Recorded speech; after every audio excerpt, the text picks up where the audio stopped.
Tonight, it's raining. You're alone, and the wind is whispering things you'd rather not hear.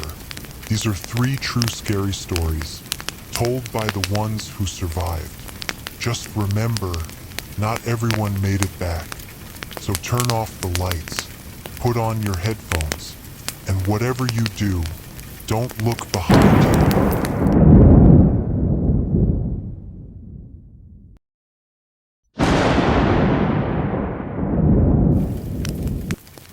I still hear her screaming in my head. Every night, her voice cracked like dry wood, then just stopped.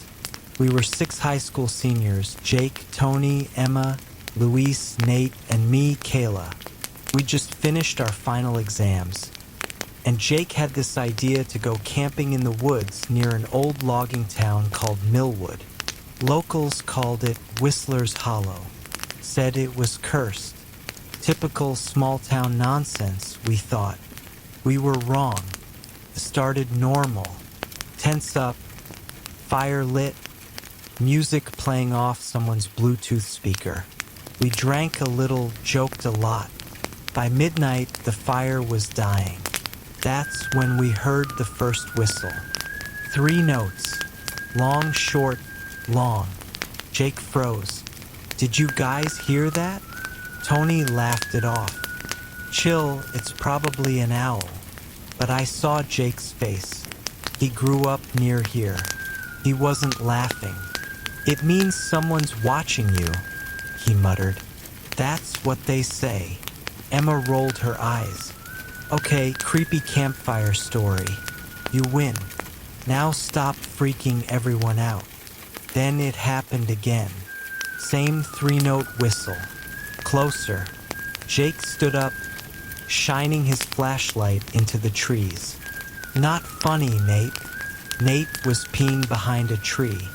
What? He called back. I didn't do shit. That's when we heard a snap. Branch.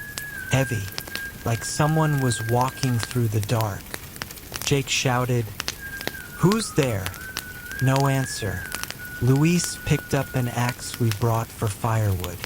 Emma was shaking. "Let's just leave," she said. "Right now." But it was too late.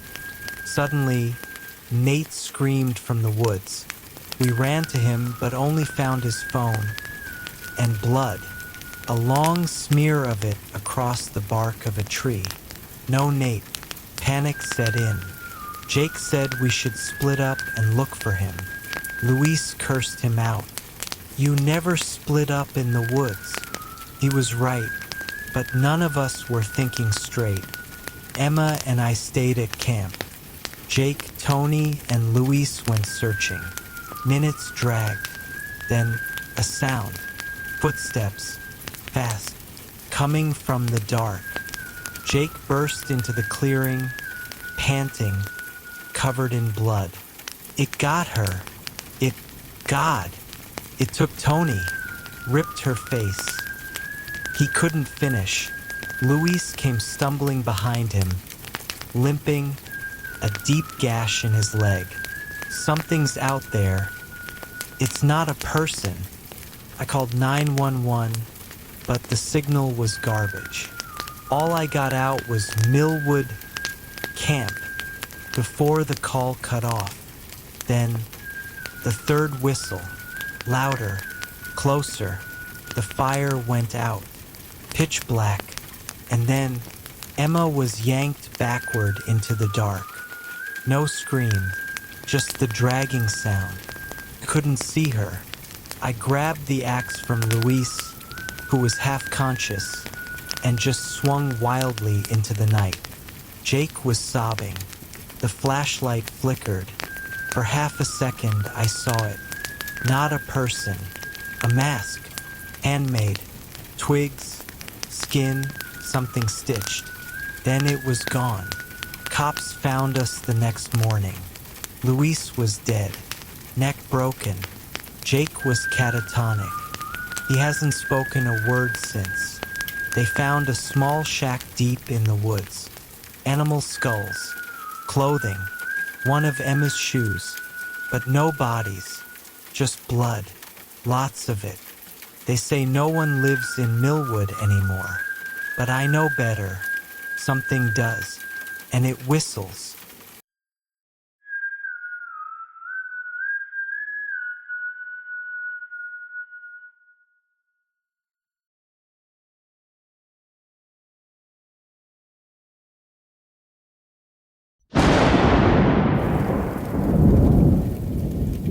I watched my best friend get stabbed through the tent wall.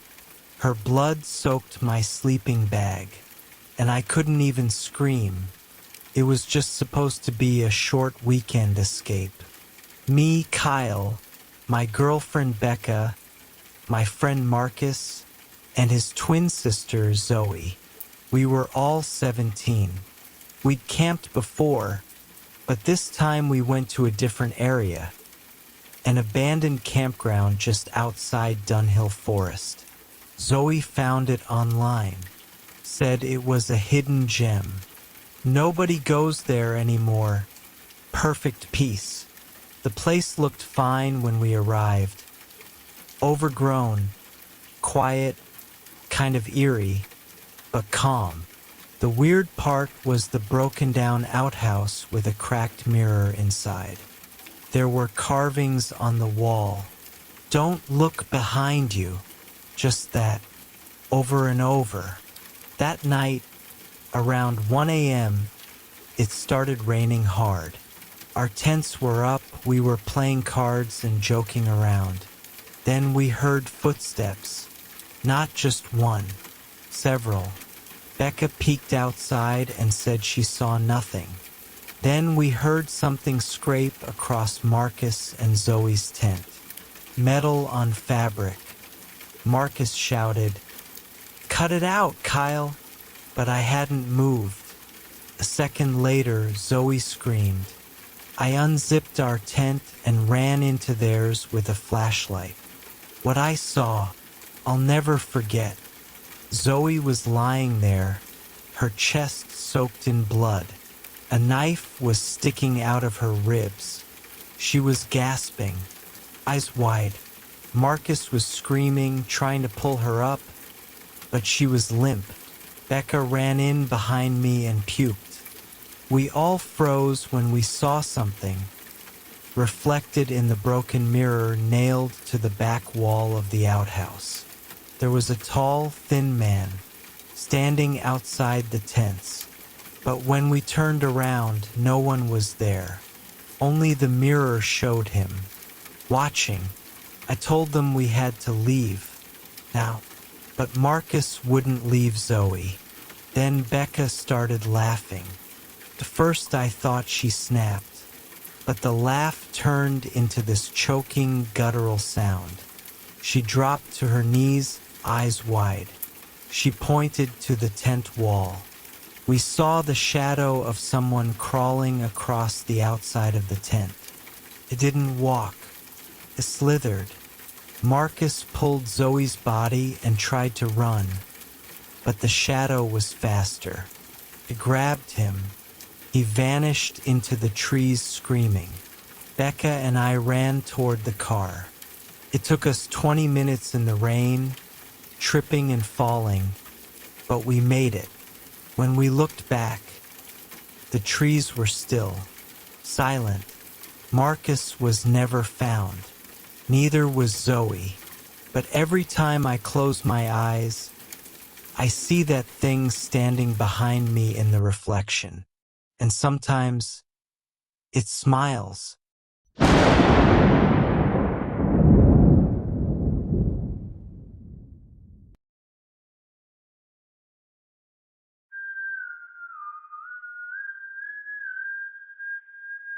My brother's body was hanging upside down from a tree, and his mouth was sewn shut. We thought it was a prank.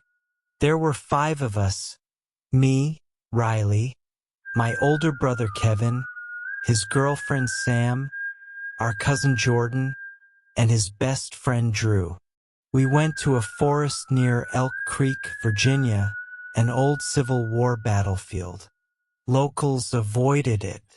said it was cursed land, where the hanged don't rest.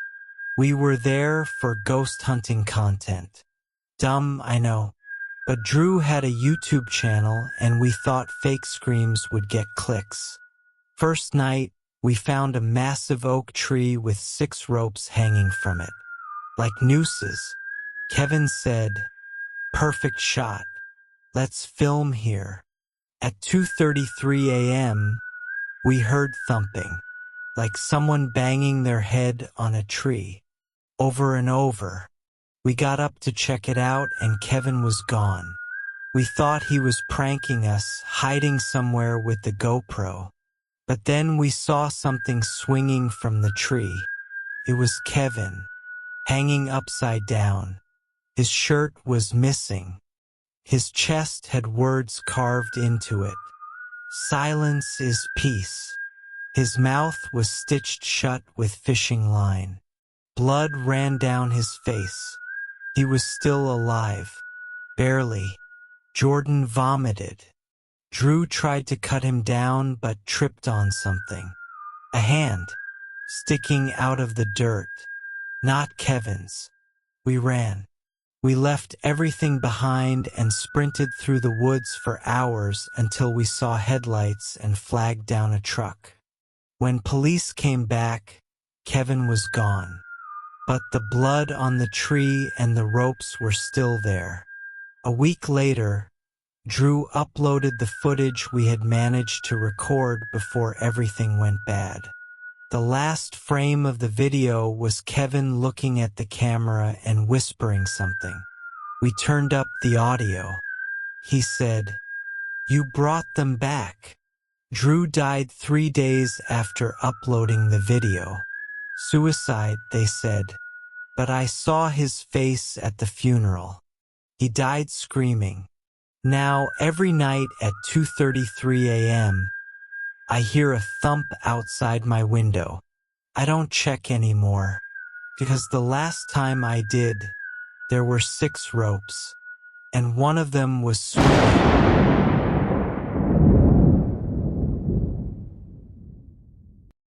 If you made it this far, you're either brave or you're not alone. These stories were real. And if you ever find yourself out in the woods, remember one thing: whistles, reflections, ropes, they don't just appear, they wait until you do. Good night, and try not to scream.